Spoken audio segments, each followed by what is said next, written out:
Welcome two science talks. അപ്പോൾ ഇന്നത്തെ ക്ലാസ്സിൽ നമ്മളൊരു ജീൻ എഡിറ്റിംഗ് ടൂളായിട്ടുള്ള CRISPR-Cas9നെ കുറിച്ചാണ് പഠിക്കുന്നത്.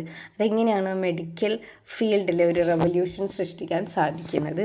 അപ്പോൾ കഴിഞ്ഞ ക്ലാസ്സിലായിട്ട് ജീൻ എഡിറ്റിംഗ് എന്താണെന്നും അതിൽ എങ്ങനെയാണ് ഒരു സയൻസ് ഫിക്ഷൻ, അതായത് മൂവീസിൽ കാണുന്ന പോലെയുള്ളൊരു ജീൻ എഡിറ്റിംഗ് റിയാലിറ്റിയിലേക്ക് കൊണ്ടുവന്നത്, അതിനെ സഹായിച്ച ഒരു ഇമ്പോർട്ടൻ്റ് ആയിട്ടുള്ള കണ്ടുപിടുത്തമായിരുന്നു CRISPR-Cas9 എന്ന് പറയുന്ന ആ ഒരു ടൂളിൻ്റെത്. അപ്പോൾ അതെങ്ങനെയാണ്, എവിടെ നിന്നാണ് കണ്ടുപിടിച്ചത് എന്നൊക്കെയാണ് ഈ ഒരു ക്ലാസ്സിൽ പറയുന്നത്. അപ്പം ആദ്യമായിട്ട് എൻ്റെ ക്ലാസ് കാണുന്നെങ്കിൽ ചാനൽ സബ്സ്ക്രൈബ് ചെയ്യുക, ഷെയർ ചെയ്യുക, ഇഷ്ടപ്പെട്ടെങ്കിൽ കമൻറ്റ് ചെയ്യുക. അപ്പോൾ നമുക്ക് ക്ലാസ്സിലോട്ട് പോകാം. What is CRISPR-Cas9? അതിൽ CRISPR-Cas9 രണ്ട് ടേംസാണ്. CRISPR-Cas9 എന്ന് പറയുന്നത് ഇതെന്താ, ബാക്ടീരിയൽ ഡിഫൻസ് മെക്കാനിസമാണ്. ബാക്ടീരിയയിൽ നിന്ന് ഐസൊലേറ്റ് ചെയ്തെടുത്തൊരു സാധനമാണ് CRISPR-Cas9 എന്ന് പറയുന്നത്. അപ്പോൾ CRISPR എന്ന് വെച്ചാൽ അതിൻ്റെ ഒരു ഫുൾ ഫോം എക്സ്പാൻഷൻ എന്താണെന്ന് വെച്ചാൽ ക്ലസ്റ്റേർഡ് റെഗുലർലി ഇൻ്റർസ്പേഴ്സ്ഡ് ഷോർട്ട് പാലിയൻഡ്രോമിക് റിപ്പീറ്റ്സ് ആണ്. A naturally occurring bacterial defence mechanism. Cas9 എന്ന് പറയുന്നത് CRISPR-ഉമായിട്ട് അസോസിയേറ്റ് ചെയ്തിട്ടുള്ളൊരു പ്രോട്ടീൻ 9 ആണ്, ഒരു എൻസൈമാണ്. അതാണ് ശരിക്കും DNA കട്ട് ചെയ്യാൻ യൂസ് ചെയ്യുന്നത്. അപ്പോൾ ചുരുക്കി പറഞ്ഞാൽ നമ്മുടെ ബാക്ടീരിയയിലെ നാച്ചുറലി ഒക്കർ ചെയ്യുന്ന ഒരു ഡിഫൻസ് മെക്കാനിസമാണ് CRISPR-Cas9. എങ്ങനെയാണ് ഇവ ബാക്ടീരിയയിൽ ഒരു ഡിഫൻസ് മെക്കാനിസമായിട്ട് ആക്ട് ചെയ്യുന്നതെന്ന് വെച്ചാൽ, ഇപ്പോൾ ബാക്ടീരിയ ഉണ്ടെന്ന് വിചാരിക്കുക. ഇപ്പോൾ ബാക്ടീരിയനെ ഇൻഫെക്റ്റ് ചെയ്യാൻ വരുന്ന ആളാണ് ബാക്ടീരിയോഫേജ്. നമ്മൾ പഠിച്ചിട്ടുണ്ട് ബാക്ടീരിയോഫേജിൻ്റെ ഒരു സ്ട്രക്ചർ. ഈ ഒരു സ്ട്രക്ചറാണെന്ന് പഠിച്ചിട്ടുണ്ടല്ലേ. കളർ മാറ്റം.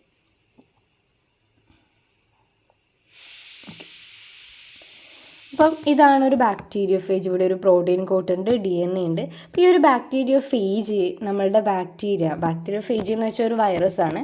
ബാക്ടീരിയനെ ഇൻഫെക്റ്റ് ചെയ്തു എന്ന് വിചാരിക്കും. അപ്പം നമ്മുടെ ബാക്ടീരിയയിൽ CRISPR എന്ന് പറയുന്ന ഒരു ജീൻ ഉണ്ടാവും. ഒരു DNA-ൻ്റെ അകത്ത് CRISPR ഒരു ലൊക്കേഷൻ ആയിരിക്കും CRISPR എന്ന് പറയുന്നത്. അപ്പോൾ ഈ CRISPR-ലേക്ക് എന്ത് ചെയ്യും, നമ്മളുടെ വൈറസ് DNA അതിലേക്ക് ഇൻഫെക്റ്റ് ചെയ്ത് കഴിഞ്ഞാൽ ആ വൈറസ് DNA-യുടെ ഒരു സെഗ്മെൻറ്റ് CRISPR-ലേക്ക് ഇൻകോപ്പറേറ്റ് ചെയ്യും. ഓക്കെ, അപ്പോൾ ആദ്യം എന്താ, ഒരു വൈറസ് അല്ലെങ്കിൽ ബാക്ടീരിയോഫേജ് നമ്മളുടെ ബാക്ടീരിയനെ ഇൻഫെക്റ്റ് ചെയ്യാൻ വരുന്നു. അപ്പോൾ ഇൻഫെക്റ്റ് ചെയ്ത് കഴിഞ്ഞാൽ നമ്മളുടെ വൈറസിൻ്റെ അകത്തുള്ള ഒരു സെഗ്മെൻറ്റ്, ആ ഒരു സെഗ്മെൻറ്റ് ബാക്ടീരിയയുടെ CRISPR എന്ന് പറയുന്ന ലോക്കസിലേക്ക് ഇൻകോപ്പറേറ്റ് ചെയ്യും. അങ്ങനെ ആ ഒരു ക്യാപ്ചർ ചെയ്യുന്ന ഫ്രാഗ്മെൻറ്റിൽ നമ്മൾ വൈറസിൻ്റെ അകത്തുനിന്ന് ക്യാപ്ചർ ചെയ്യുന്ന ആ ഒരു DNA-നെ നമ്മൾ പറയുന്ന പേരാണ് സ്പേസർ. ഒരു വൈറസ് ബാക്ടീരിയനെ ഇൻഫെക്റ്റ് ചെയ്യുന്നു. വൈറസിൻ്റെ അകത്തുള്ള ഒരു സെഗ്മെൻറ്റ് ഓഫ് DNA നമ്മുടെ ബാക്ടീരിയയിലെ CRISPR-ലേക്ക് ഇൻകോപ്പറേറ്റ് ചെയ്യുന്നു. അതിനെ സ്പേസർ എന്ന് പേര് പറയുന്നു. ഓക്കെ, അപ്പോൾ ഈ സ്പേസർ എന്നിട്ട് ശേഷം എന്ത് ചെയ്യും, RNA ആയിട്ട് ട്രാൻസ്ക്രൈബ് ചെയ്യും. ഈ RNA-നെ എന്ത് ചെയ്യും, Cas9 എന്ന് പറയുന്ന ഒരു പ്രോട്ടീൻ ബാക്ടീരിയയിലേക്കാണ് ഇൻകോപ്പറേറ്റ് ചെയ്യുന്നത്.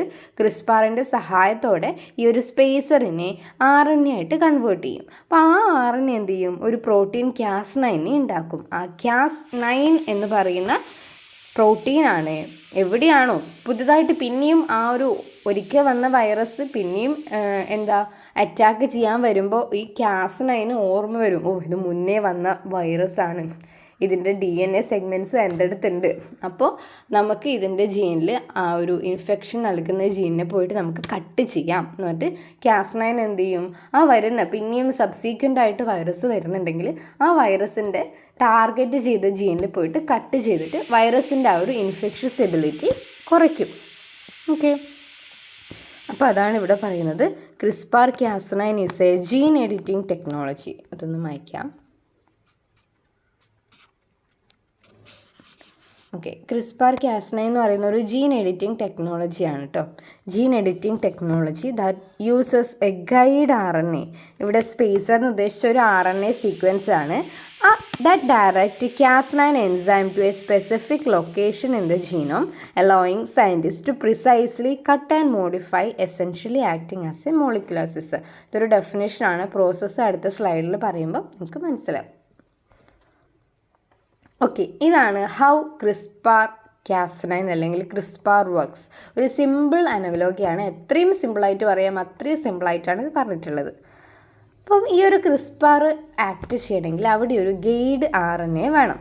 അപ്പോൾ നമ്മൾ സ്വന്തമായിട്ട് ഡിസൈൻ ചെയ്ത് നമ്മളുടെ മാച്ചിങ് സീക്വൻസ് നമുക്ക് ഏത് ഇപ്പോൾ ഡിസീസിൻ്റെ കേസ് ആണെങ്കിൽ നമ്മൾ ആ ഒരു ജനറ്റിക് ഡിസീസ് കോസ് ചെയ്യുന്ന ഒരു ജീൻ ഉണ്ടാവുമല്ലോ, ആ ജീനിൻ്റെ സെയിം ആയിട്ടുള്ള ഒരു RNA സീക്വൻസ് ആണ്.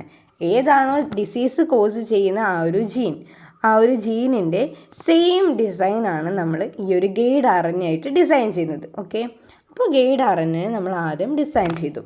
ആ ഗൈഡ് RNA ഡിസൈൻ ചെയ്യുമ്പം നമ്മൾ Cas9 എന്ന് പറയുന്ന ഒരു എൻസൈം, ഇതൊക്കെ ബാക്ടീരിയയിൽ നാച്ചുറലി ഉണ്ടാകുന്നുണ്ട്, പക്ഷേ മനുഷ്യ ശരീരത്തിലേക്ക് അപ്ലൈ ചെയ്യുമ്പോൾ ബാക്ടീരിയനെ ഐസൊലേറ്റ് ചെയ്യണം, അല്ലെങ്കിൽ ആർട്ടിഫിഷ്യലി ഇത് ഉണ്ടാക്കണം.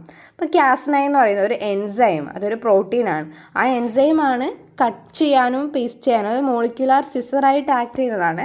നമുക്ക് ഏത് ജീനാണോ കട്ട് ചെയ്യേണ്ടത്, അതായത് ഡിസീസ് കോസ് ചെയ്യുന്ന ജീനെ നമുക്ക് പോയി കട്ട് ചെയ്യണം, അതിന് വേണ്ടിയിട്ട് നമുക്കൊരു കത്രിക, ഒരു സിസർ വേണം. അതാണ് Cas9 എൻസൈം എന്ന് പറയുന്നത്. ഓക്കെ, അപ്പോൾ 2 എണ്ണം വേണം, ഒരു ഗൈഡ് RNA വേണം, ഒരു Cas9 എൻസൈം വേണം. പിന്നെയുള്ളത് ടാർഗറ്റഡ് DNA ബ്രേക്ക്. അടുത്ത പ്രോസസ്സ് എന്താ, ഈ ഗൈഡ് RNA എന്ന് പറയുന്ന ആളില്ലേ, ഈ ഗൈഡ് RNA എന്ന് പറയുന്ന ആൾ നമ്മളുടെ Cas9 എൻസൈമിനെ എങ്ങോട്ടേക്ക് ഡയറക്റ്റ് ചെയ്യും, ഏത് DNA സീക്വൻസിലാണോ, ഇപ്പോൾ ഒരാൾക്കൊരു അസുഖമുണ്ട്, ആ അസുഖമുള്ള ആളുടെ DNA ഇന്നേ സ്ഥലത്താണ് ലൊക്കേറ്റ് ചെയ്യുന്നത്, ആ സ്ഥലത്തേക്ക് ഈ Cas9 എൻസൈമിനെ നമ്മളുടെ ഗൈഡ് RNA ടാർഗറ്റ് ചെയ്യും, കൊണ്ടുപോകും.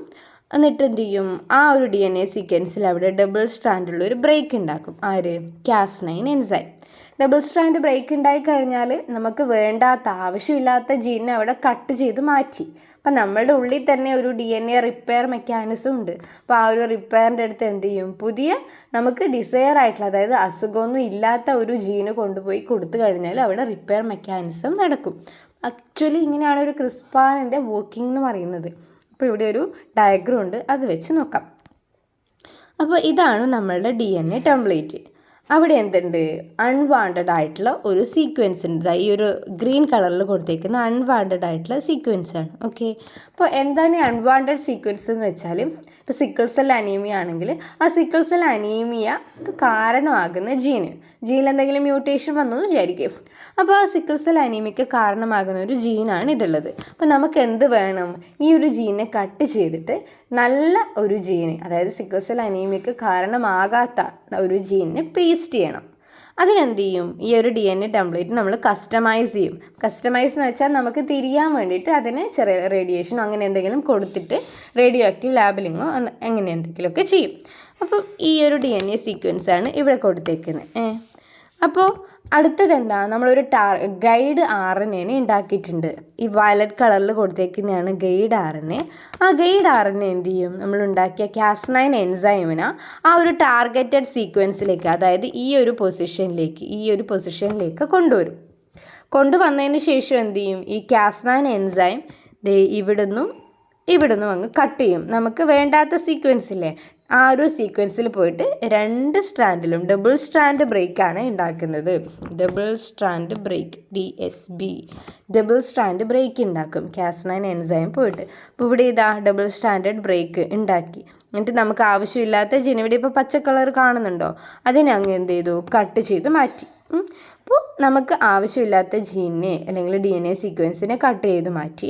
അതിനുശേഷം നമ്മളൊരു ഡിസയേർഡ് DNA സീക്വൻസ് ഉണ്ട്. ഈ നമുക്ക് ആവശ്യമുള്ള, അതായത് അസുഖത്തിനൊന്നും കാരണമാകാത്ത ഒരു DNA സീക്വൻസിന് അവിടേക്ക് കൊണ്ടുപോയി കൊടുക്കുമ്പോൾ എന്ത് ചെയ്യും, നമ്മളുടെ നാച്ചുറൽ ആയിട്ടുള്ള DNA റിപ്പയർ മെക്കാനിസം യൂസ് ചെയ്തിട്ട് അത് നമ്മളുടെ ആ ഒരു സീക്വൻസിലേക്ക് ഇൻകോപ്പറേറ്റ് ചെയ്യും.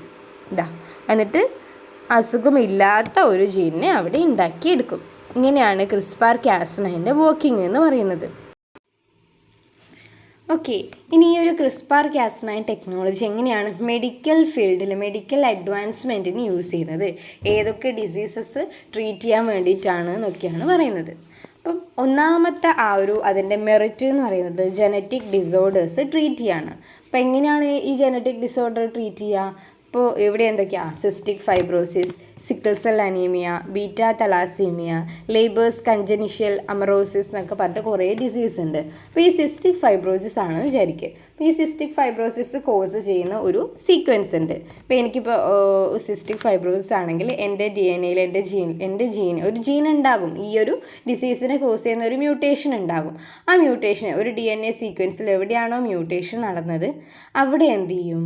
നമ്മളുടെ Cas9 എന്ന് പറയുന്ന മോളിക്കുലാർ സിസർ കൊണ്ടുപോയിട്ട് ആ ഒരു സീക്വൻസിനെ അങ്ങ് കട്ട് ചെയ്തതിന് ശേഷം നോർമലായിട്ടുള്ള ഒരു സീക്വൻസ് പകരം അവിടെ വെച്ച് കൊടുക്കും. DNA റിപ്പയർ നടക്കും. ആ ഒരു ഡിസീസ് ക്യൂർ ചെയ്യും.